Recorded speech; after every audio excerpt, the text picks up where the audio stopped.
Contacto con Iña La Estanzuela.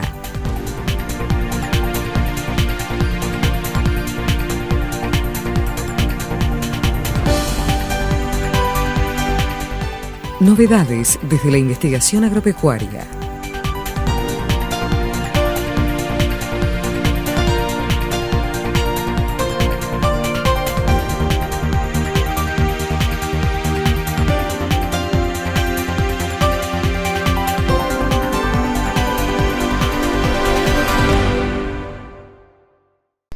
Buen día a todo el mundo. Muchas gracias por la invitación de Juan, de Georgette, de Enrique, de todo el equipo. Ahora que es un desafío venir a estas situaciones diferentes de trabajo con respecto a lo diario. Como decía Gabriel hace un rato, la interacción entre una empresa como Marfrig y un instituto como INIA o como lo está haciendo Auxin, etcétera, realmente es algo que suma muchísimo. Desde el lado de Marfrig, por lo menos, es una cuestión vital. El hecho de desarrollar interacciones de desarrollo y tecnología es un elemento que sin él no podemos seguir mejorando en nada. Podemos tener mejor manejo de gente, etcétera, pero si no desarrollamos factores tecnológicos y científicos no podemos hacer nada.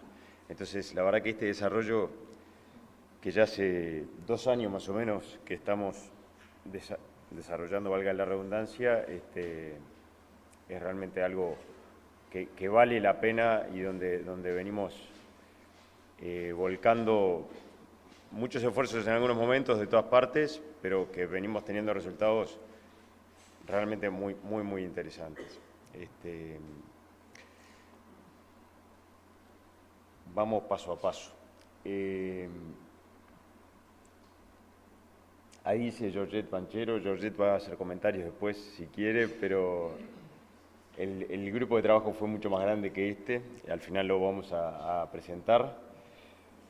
Lo que nosotros intentamos hacer fue recopilar un poco la información que habíamos logrado en estos 2 años de manejo de estrés calórico en novillos de confinamiento, que lo hemos hecho en instalaciones de Marfrig justamente. Venimos con un acuerdo que demoró un poquito en redondearse, porque son cosas importantes y porque para las dos instituciones, INIA como Marfrig, son cosas que hay que darle realmente dedicación a que funcionen bien, porque si no se pueden perder en el camino. En el primer verano, después de que el acuerdo se concretó, hicimos un ensayo que involucraba el estrés calórico, o el análisis del estrés calórico, combinado con otras cosas, pero el estrés calórico es el foco de hoy. Y en el segundo verano, o sea, que pasó, volvimos a repetir otro ensayo, un ensayo muy similar, pero con diferentes variaciones que ahora vamos a ver. Vamos a hacer una fase de mensajes finales y ahí le pido el apoyo a Georgette.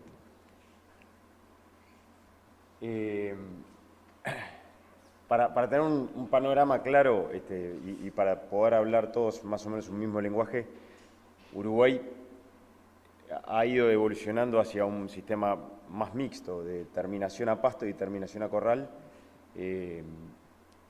En ese mapa se muestran los puntitos rojos, son corrales a lo largo del litoral, básicamente el litoral sur. Hay algo contra el este y algo en el norte, pero son pocos los corrales que están en esa zona, básicamente por la cercanía a la comida, a los alimentos de los corrales. Los redondelitos rojos grandes son los corrales más grandes, de más de 10.000 animales. Por ahora ninguno llega a 230.000, como dice ahí. Los corrales más chicos son los redondelitos rojos medianos, de entre 5.000 y 10.000 cabezas, y los más chiquitos de hasta 500 cabezas. Y los puntos azules es de dónde va el ganado hacia esos corrales. Entonces este trabajo lo hizo OPIPA en base a los datos de SNIG Está bastante interesante ver que la mayoría de los ganados parece que vinieran de zonas cercanas a los corrales, pero va ganado de muchas otras zonas también hacia esos corrales. Los ganados declarados de corral en el ejercicio agrícola de 2016-2017 fueron el 11% de la faena total de 2.350.000 cabezas. En esos ganados hay vaquillonas, hay novillos, son 254.000 animales y en ese ejercicio agrícola la gran mayoría fue destinado hacia la cuota de la Unión Europea, donde no tenemos aranceles, donde tenemos arancel cero, mejor dicho. Entonces le ha dado una fuerza muy grande a lo que es el confinamiento. Y son animales todos jóvenes. Todo eso empieza a mostrar que cualquier medida que nosotros podamos tomar sobre el proceso productivo en esos corrales empieza a tener impacto a nivel de país. Y por eso es el abordaje a este tema específicamente. El convenio que nosotros tenemos tiene un objetivo concreto y es determinar las variables que afectan ese proceso de engorda corral, económica, productiva, sustentable, mente. Todas esas cosas, mente. Y encontrarle la forma a poder decir, bueno, ¿dónde están las variables que no nos permiten crecer más aún? Pueden ser aranceles, pueden ser mano de obra, pueden ser oferta de alimento, pero encontrar dónde están las variables de mayor impacto que no nos permiten crecer, como sí ha crecido la producción a corral en la mayoría de los países de producción de carne del mundo, Brasil, Argentina, Estados Unidos, Australia, Nueva Zelanda, y tratar de encontrar medidas que nos ayuden a corregirlas. Ese es el objetivo de nuestro acuerdo.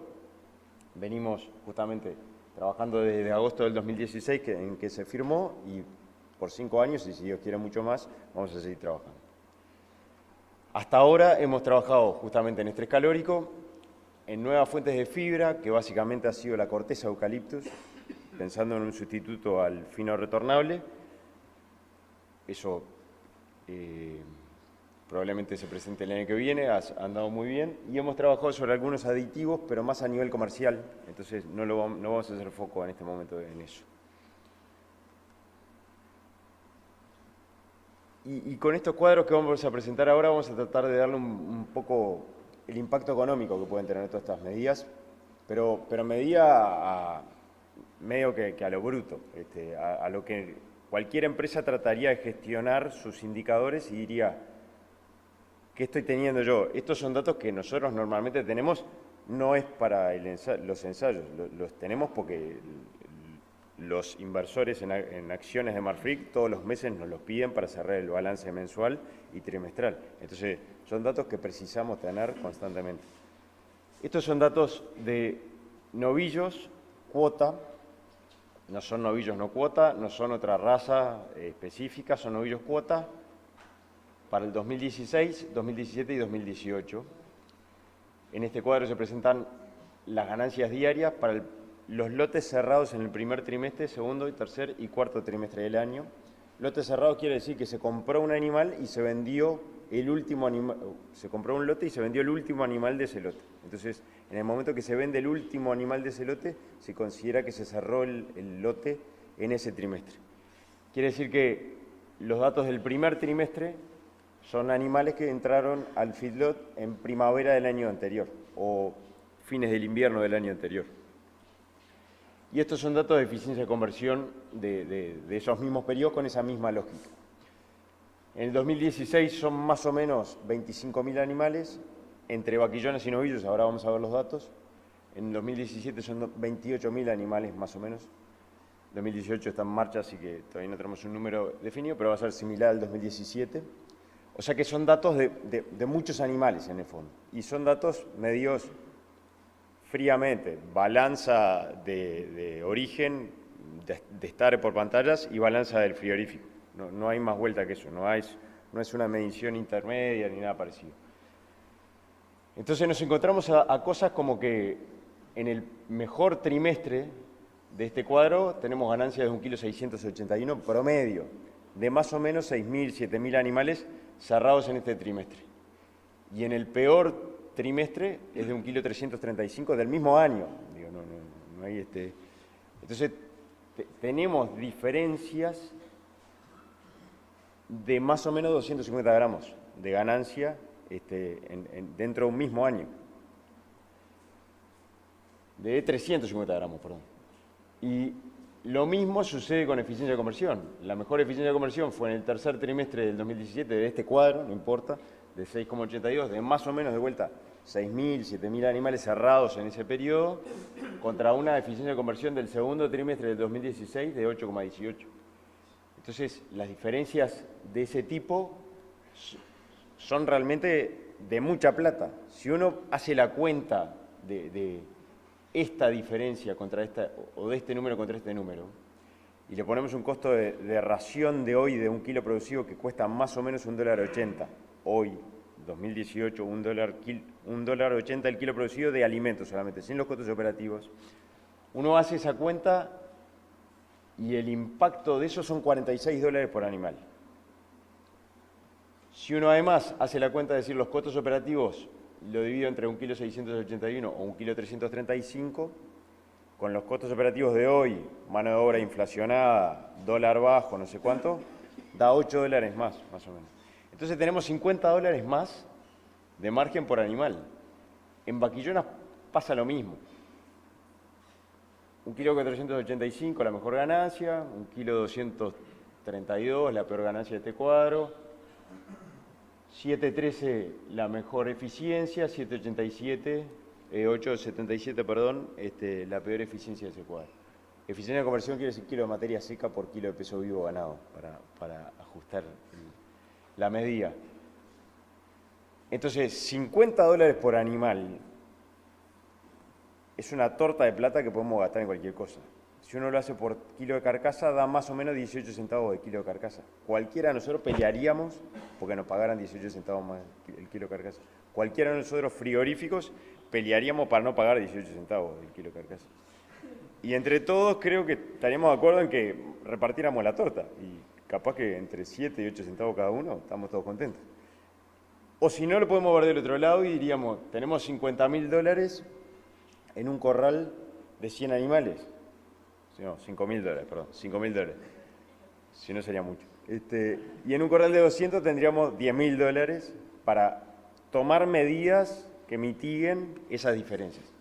Entonces, en esa línea decimos, segundo trimestre, es ganado que pasó el verano encerrado en el corral y que va a cerrarse en esta época del año. Cuarto y tercer trimestre no es el caso. Pero, sin embargo, hay diferencias enormes entre años, 2016 y 2017, y no es una base genética, porque la genética es más o menos la misma. En los productores más o menos se repiten, hay diferencias genéticas, pero no vamos a entrar en ese tema. Hay diferencias en que en algunos años usamos más trigo, menos trigo, más cebada, más sorgo, pero los conceptos de la dieta son similares. Es verdad que vamos aprendiendo año a año y mes a mes a cómo mejorar esas eficiencias, pero no son las causantes principales de esto contra esto, en 3 meses de diferencia. Entonces, que hay diferencias ahí, sin duda las hay, y que ganaríamos mucha plata si las entendemos y aprendemos a mejorar, sin duda las hay. Además de todo, en este promedio 1,681 kg, hay animales que ganaron 1 kilo y hay animales que ganaron 2,2 kg. Entonces, si entendiéramos esa diferencia, más que más podríamos trabajar sobre el tema. Pero vamos a no entrar en la parte genética, entremos solamente en la parte de manejo, que es lo que podemos llegar a trabajar fácilmente o entender más fácilmente. Y bueno, y uno de los factores que nos llevó a trabajar justamente en el estrés calórico son estas diferencias y en las cuales tenemos que realmente encontrar una vuelta.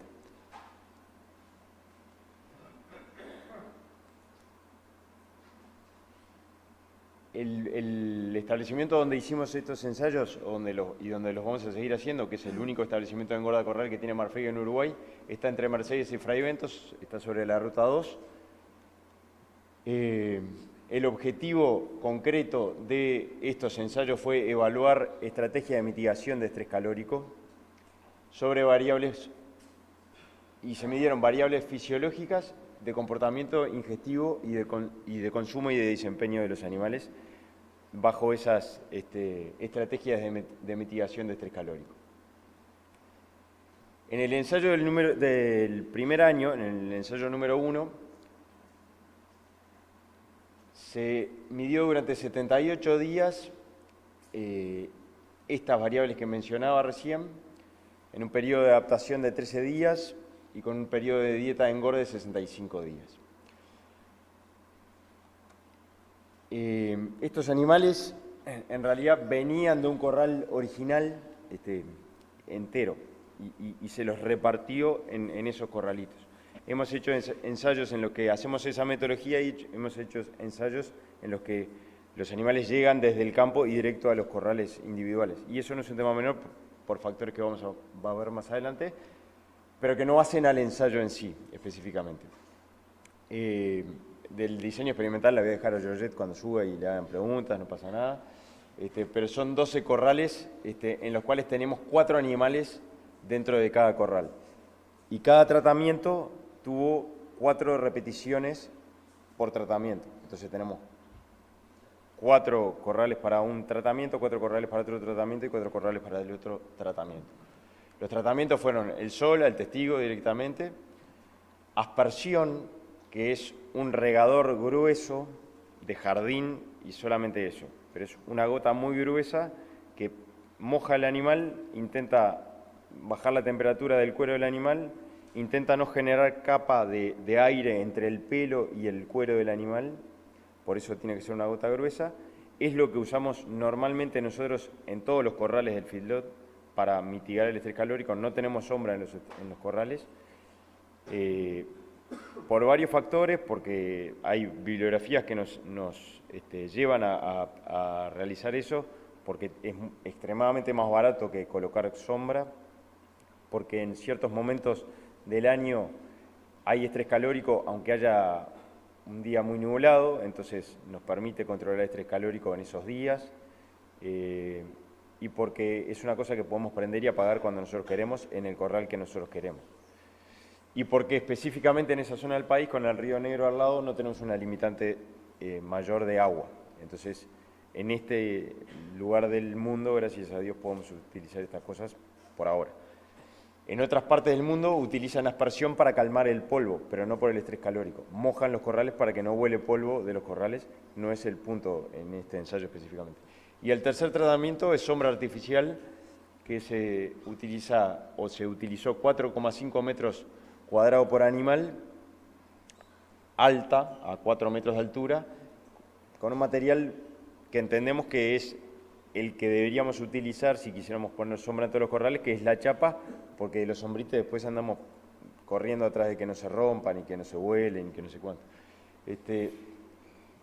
Un detalle que no hay que omitir es la aspersión se prende en esos momentos que Pablo mencionaba, que empieza el estrés calórico o que empieza el ITH alto, que es justamente a las 11 de la mañana en promedio, y se apaga más o menos cuando está calmando eso, que es a las 7 de la tarde. Hay momentos que nosotros dejamos los regadores prendidos durante la noche, específicamente porque hay que calmar el calor acumulado durante el día, pero no es el caso del ensayo específicamente. La medición esa de 9 litros por minuto es lo que dieron los regadores específicamente, y los regadores dan un radio de 8,5 metros sobre el centro del regador. Esto es una foto de los corrales con riego específicamente, y esta es una foto de los corrales con sombra. Nosotros en el feedlot en sí tenemos una variación en ese cálculo del ITH que la absorbimos de una fórmula australiana, y es involucrar el viento en todo esto, porque la remoción del calor está muy asociada a la velocidad del aire que pasa por el cuero del animal. Entonces, si el viento es mayor, en algunos momentos que el ITH normalmente da estrés calórico, si el viento es mayor, los animales no están comprometidos o no hay problema de estrés calórico. Entonces, absorbimos una ecuación australiana que no podemos aplicarla del todo porque no tenemos globo o temperatura en el globo negro como mostraba Pablo. Podríamos empezar a medirla, pero no la tenemos hoy. Entonces combinamos las ecuaciones y para nosotros comercialmente no funciona. En el caso del ensayo medimos el ITH general con la misma fórmula que mostró Pablo. Los animales tenían 24 meses de edad al ingreso de los corrales. Como decía, fueron 4 animales, porque eran para eso la cantidad de animales de los corrales chiquitos. La raza era Angus y Angus por Hereford. Ese es el peso de ingreso de los corrales, de los animales a los corrales. 22 metros cuadrados es el cálculo que hacemos de la superficie total entre los animales. Y ese tamaño de comedero es excesivo para cualquier animal, pero es el que da de vuelta la cuenta. Los alimentos se daban en 3 momentos del día, igual replicando el mismo procedimiento que en el feedlot general. Se da el 25% a las 6:30 de la mañana, el 35% de lo que van a consumir a las 10 de la mañana y el 40% a las 3:30 de la tarde. Esta es la dieta base de engorde que se utilizó para el primer ensayo. Se utilizó cebada, se utilizó maíz. En los dos casos se utilizó maíz y no sorgo. Nosotros normalmente a lo largo del año utilizamos mucho sorgo cocinado, hecho steam flake, que es una cocción con vapor directo y achatado. Aumenta mucho la digestibilidad del almidón, eso. En los dos casos, en los dos veranos, se utilizó maíz para cocinar y no sorgo. Se utilizó en los dos casos avena entera, DDG de maíz, retornable fino, cáscara de soja, harina de soja y un núcleo vitamínico mineral. Esa es la composición teórica de esa dieta. Son dietas de alto valor energético, de alto valor proteico, que está combinada con esa energía, con la digestibilidad de esa proteína y de la energía. El ensayo 2 fue muy similar, duró 71 días, en vez de 78 creo que era el ensayo 1, con la misma lógica, completamente al azar, con 3 tratamientos y 4 repeticiones por tratamiento, 12 corrales en total. La misma lógica de tratamientos, la única diferencia que tuvo fue la aspersión no se hacía solamente cuando el índice de temperatura nos mostraba que la hiciéramos, sino que se hacía todos los días. Y ahora les voy a explicar por qué se tomó esta medida de hacerla todos los días. Cuando se hacía todos los días, se hacía en forma intermitente. Entonces se prendían los regadores a las 10 de la mañana, a la 1 de la tarde, a las 3 de la tarde y a las 5 de la tarde. Cuando había estrés calórico se prendía durante 1 hora y media y cuando no había estrés calórico se prendía durante media hora, para evitar generar problemas de barro innecesarios, problemas de incomodidad de los animales innecesarios, si es que se generaban. La sombra se manejó de la misma forma, el testigo se manejó de la misma forma. Utilizando todos los días se genera un tema de barro. Por más que sea verano y sean días largos, se genera un tema de barro. Esa es la sombra que muestra que al lado de estos no había ese problema de barro. La misma cantidad de animales, 48 animales, 24 meses de edad al ingreso, las mismas razas, un peso de ingreso bastante mayor que el ensayo del primer año, porque el lote que teníamos para hacer esto ya estaba hacía muchos días en el corral y ya estaba pesado. Entonces se utilizó ese lote que tenía 457 días, pero que las diferencias entre los tratamientos iba a ser fidedigna igual. Los mismos metros cuadrados por animal, metros de comedero, etc. Una pequeña diferencia y es que a las 15 de la tarde fue la comida de la tarde, porque el feedlot general a las 15 horas era que estaba administrando la tercera comida. La dieta tiene la misma lógica que la otra dieta. En este caso estábamos utilizando trigo, además de cebada. El resto es lo mismo, no estábamos utilizando cáscara de soja. De vuelta una dieta muy energética, con algo más de proteína, por diferentes factores, pero que no hace al ensayo o a la comparación de ensayos en sí. El ITH, vámonos a no caer en lo mismo, ya lo explicó Pablo, mucho mejor que lo que puedo explicar yo, y tiene la misma lógica de criticidad con el indicador. Estos son datos de curvas ISO de ITH en el Uruguay. el feedlot justamente está ubicado en esta puntita y el promedio de enero de esa zona es de 72, 73 ITH de la forma planteada recién, y de febrero de 71, 72, ese es el promedio. Después tiene variaciones diarias, como lo mostraba Pablo. Este es el ITH de la misma forma que lo mostraba Pablo, solo que en vez de estar blancas las casillas en donde no hay ITH están verdes. Esto es febrero, marzo, abril y la hora del día. Cada día de cada mes y la hora del día. Abajo está el promedio, no se ve mucho, pero está el promedio. Hubo una ola muy grande de calor durante febrero y estuvo bueno porque nos testeó en el ensayo. Hubo olitas de calor en marzo y en abril inclusive, parece que no, pero seguimos teniendo olas de calor en esos momentos. De mucho menor impacto porque, como decía Pablo, justamente el ganado se recupera fácilmente porque de noche libera mucho más calor, porque al otro día puede comer tranquilo de vuelta, entonces son de mucho menor impacto. La fuerte fue esta. El ITH promedio del ensayo fue 71, que coincide exactamente con el promedio mostrado recién. Esto fue el año 2, estuvo mucho más desparramado las olas de calor,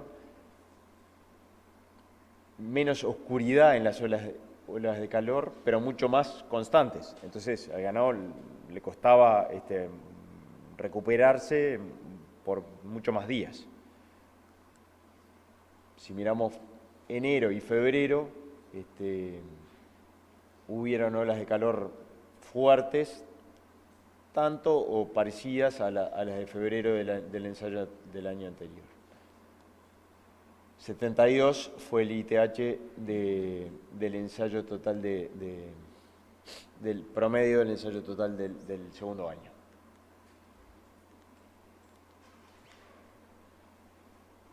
Se midió en el ensayo la frecuencia respiratoria como indicador del estrés calórico y del bienestar animal de los animales, valga la redundancia. Eso es una escala internacional y en el fondo muestra el riesgo de cada animal, un poco lo mismo que decía Pablo recién, de que, bueno, si las respiraciones son entre 80 y 120 respiraciones por minuto, ya el riesgo es alto de que, primero, de que el animal entre en estrés calórico y segundo, de que pueda llegar a tener problemas metabólicos asociados. Estos son los promedios de respiraciones o de frecuencia respiratoria del primer ensayo a lo largo de las semanas de los ensayos. La curva verde es la sombra, la curva azul es la aspersión y la curva roja es el sol. Estos son los promedios de cada tratamiento en todo el periodo.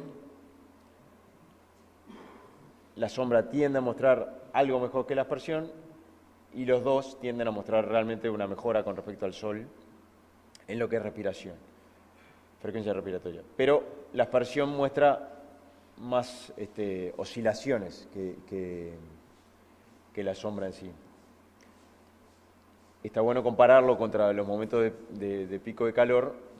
Lógicamente, en los periodos de estrés calórico, las respiraciones de los tres tratamientos se fue para arriba, pero justamente la sombra se mantuvo mucho más estable y en niveles más bajos que el sol, y la aspersión en los momentos de mayor calor no le dio para controlar la situación tampoco.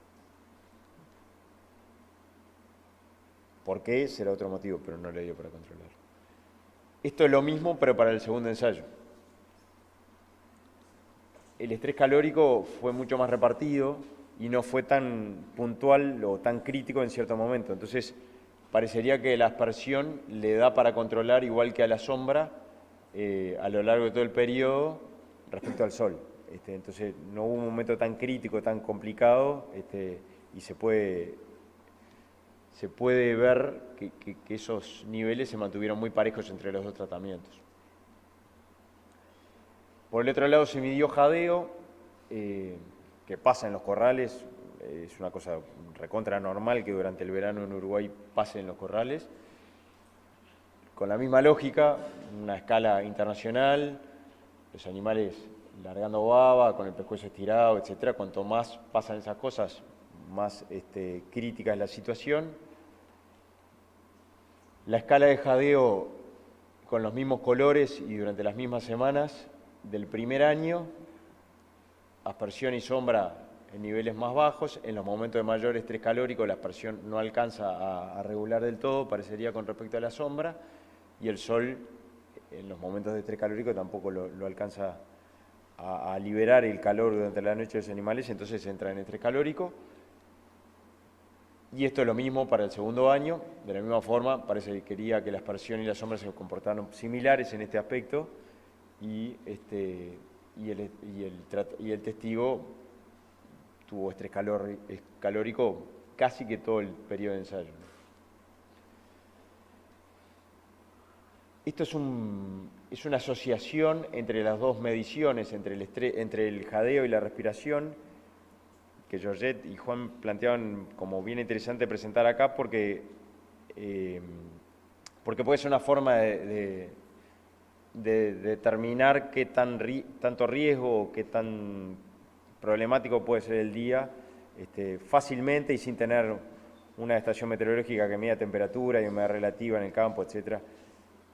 Y sin confiar demasiado en los pronósticos, que han cambiado mucho desde que nosotros éramos chicos, por lo menos desde que yo era chico, han mejorado muchísimo, pero que le erran todavía, entonces no sabemos cuál es la humedad específicamente en nuestra zona. Entonces, en una situación 3, de un jadeo grave con la boca abierta, saliva usualmente presente y 120 a 150 respiraciones por minuto, es una situación grave ya.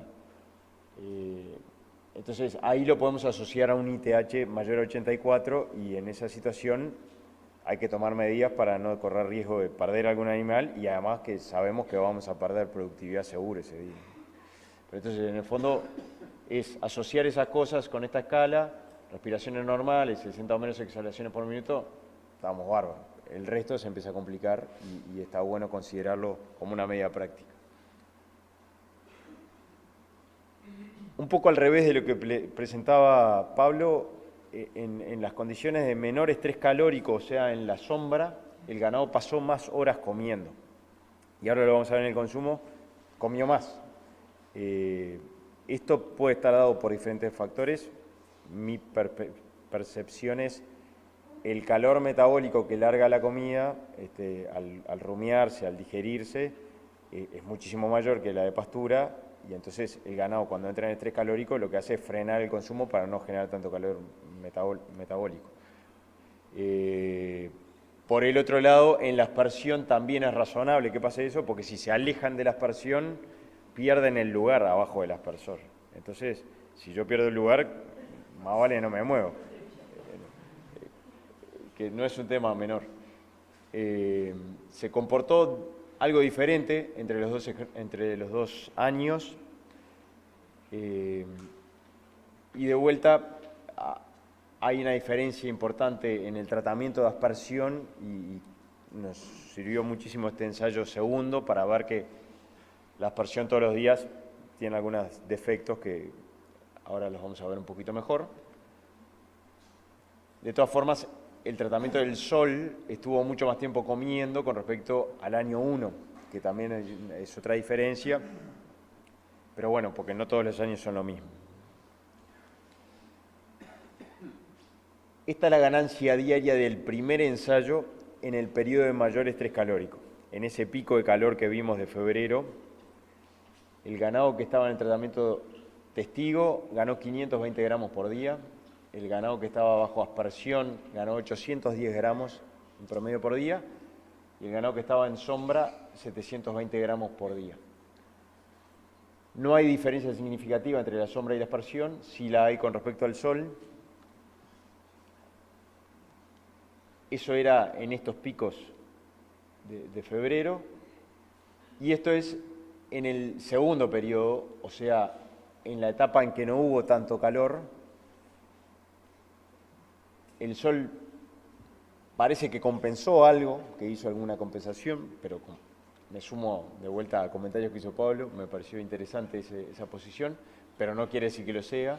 No hay diferencias significativas entre los tres tratamientos, pero la aspersión se quedó para atrás. Hay una tendencia a que se quedó para atrás.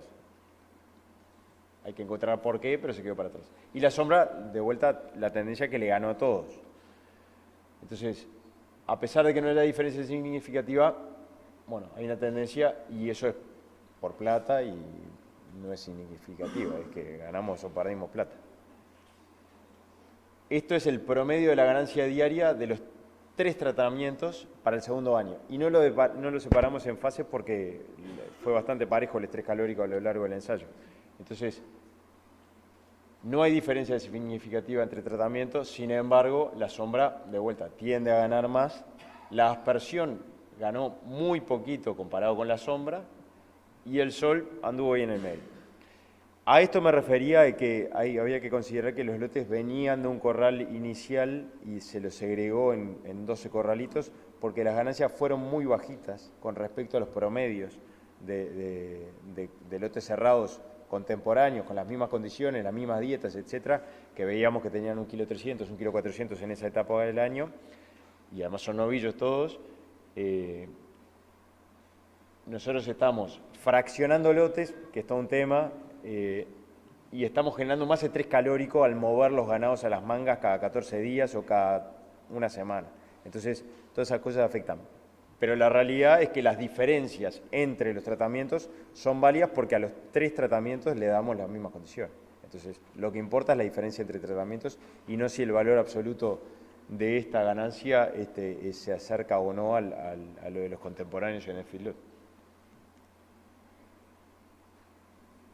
Estas son fotos que parecían bastante acertadas para mostrar que, bueno, que justamente esto es el ensayo del primer año con aspersión, esto es el ensayo del segundo año con aspersión, en el que justamente todos los días prendíamos los regadores, a pesar de que fuese solamente media hora y 4 veces al día, no dejábamos terminar el barro. Y entendemos que esto puede ser uno de los factores que haya llevado a que la aspersión como tratamiento en el segundo ensayo haya andado peor que el sol inclusive.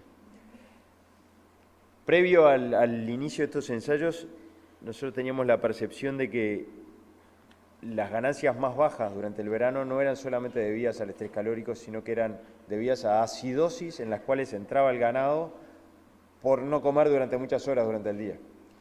En los 2 ensayos se colocaron bolos ruminales en el cual se midió pH y temperatura del rumen, y en los 2 ensayos se mostró que no hubo ninguna situación específica o particular de pH bajo en ninguno de los 3 tratamientos.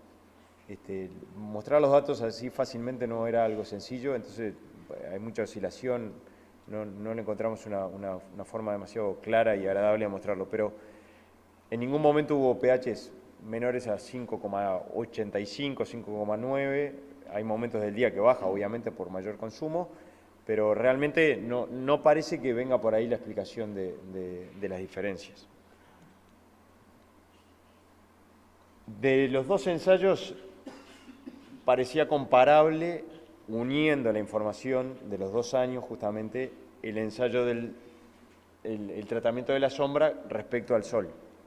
Entonces, no podíamos comparar la aspersión porque habíamos generado un ruido importante en el medio al cambiar el tratamiento de la aspersión. Pero sí que eran comparables estos 2 tratamientos. Y estos 2 tratamientos muestran una diferencia de más o menos 150 gramos de ganancia diaria sumando los 2 años.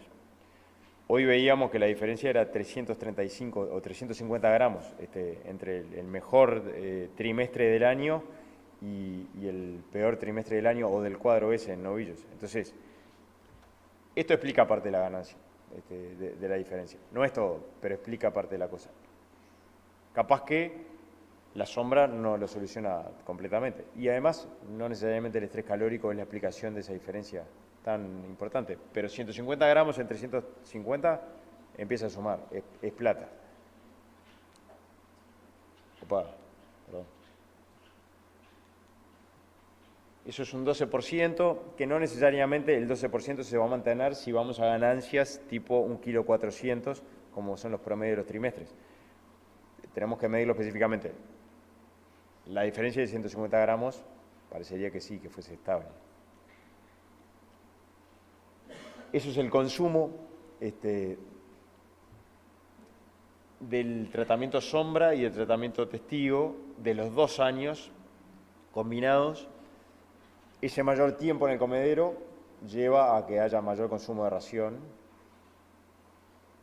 cosa que no estoy tan seguro de que pase en el pastoreo, porque puede ser que el ganado en el pastoreo no esté consumiendo más, sí en el comedero, no se va a arrimar al comedero por confort, no va a estar en el comedero por confort, va a estar en el comedero comiendo, si no, no está en el comedero. Entonces, el tratamiento que estaba con mayor confort térmico comió más. 6%, 1,2 kilos, 1,3 kilos de diferencia. A ver, no, 600 gramos de diferencia, 600 gramos de consumo. Y esta es la eficiencia de conversión, que por más que coma más, si la ganancia de diera es mayor, mejora, que mejora un 6% y que mejora de 8,8 a 8,3% kilos de materia seca por kilo peso vivo. No es la diferencia que veíamos recién, ni de casualidad, no nos da un margen tan brutal para poder trabajar de los $10.000 de lo que hablábamos recién por corral de 100 animales, pero ayuda a explicar las diferencias, ayuda a cuantificar las medidas y ayuda a poder decir, bueno, ¿cuánto realmente puedo gastar yo en un animal durante el verano para mejorar su condición? ¿O cuánto más me cuesta a mí producir un animal en verano que uno producido en invierno o en primavera?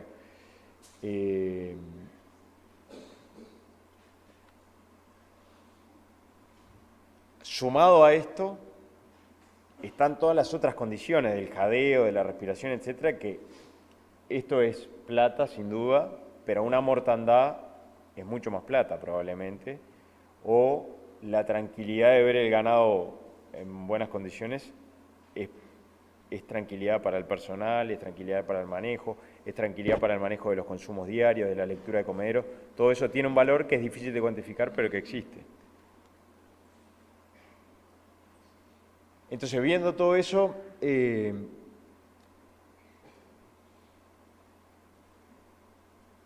tuvimos la suerte de que hicimos el ensayo de estrés calórico y hubo estrés calórico, porque si no, no tendríamos nada para mostrarlo. Eso no es menor porque podemos llevarlo a condiciones más extremas al ganado.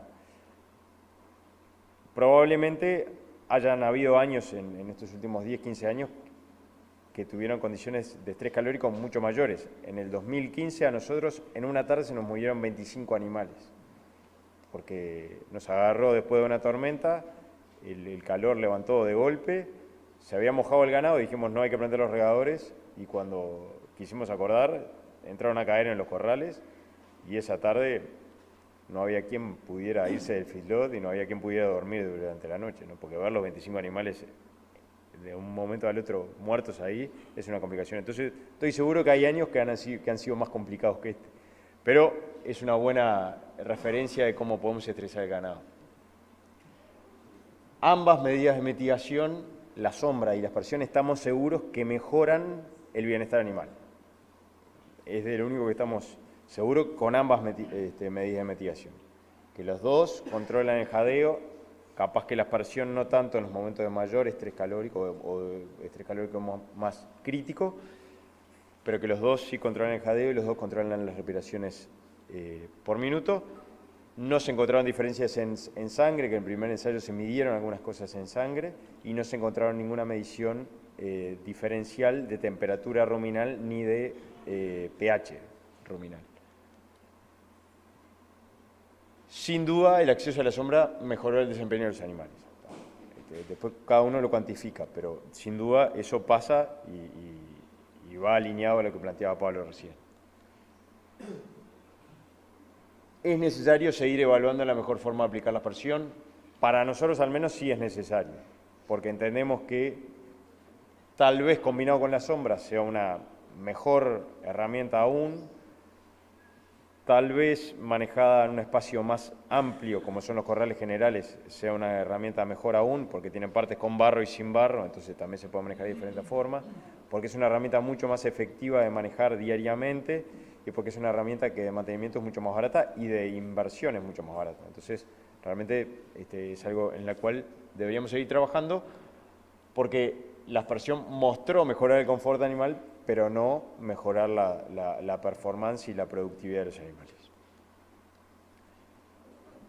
Hoy de mañana me encontré con Calero, que anda por ahí, ahora no lo veo, pero lo vi, allá está, levanta la mano, pero no me encontré con ningún otro, no sé, capaz que anda por ahí algún otro de los estudiantes. Toda esta lista de muchachos fueron las personas que ayudaron a llevar adelante todos estos proyectos de la UTU.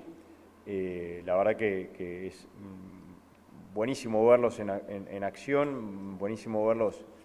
Cuando entran, por lo menos, entran con un entusiasmo bárbaro. Los 78 días están más cansados, ya no saben qué comer, nada. Pero la verdad que muchas gracias por todo el apoyo y muchas gracias a INIA por la interacción con las escuelas. Todo este es el personal del Feedlot, Gonzalo Roy, Gerson Ortiz, son las cabeceras del Feedlot y sin ellos los ensayos no se pueden llevar adelante. Juan Manuel Leites, Antonio Chiesa y Schubert Dualde en las plantas nos ayudan muchísimo a medir estas cosas, y todo el equipo de INIA lo mismo. La verdad que sin ecografías, sin mediciones diarias, sin pesadas, no hay forma. Estuve con Wilfredo hace un rato y con el Chifa, que el Chifa no va nunca por allá, pero en algún momento va a ir y bueno, agradecimiento a todo el equipo y a Georgette y a Juan, que la verdad que tienen un apoyo y una cancha bárbara, y a Alejandro y a Enrique, que un poco más a distancia, pero están metidos en el tema. Así que con eso quedamos a las preguntas.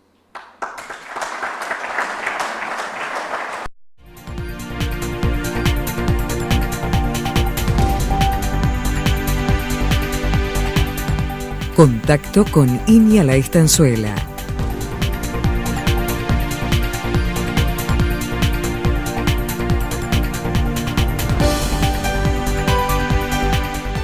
Novedades desde la investigación agropecuaria.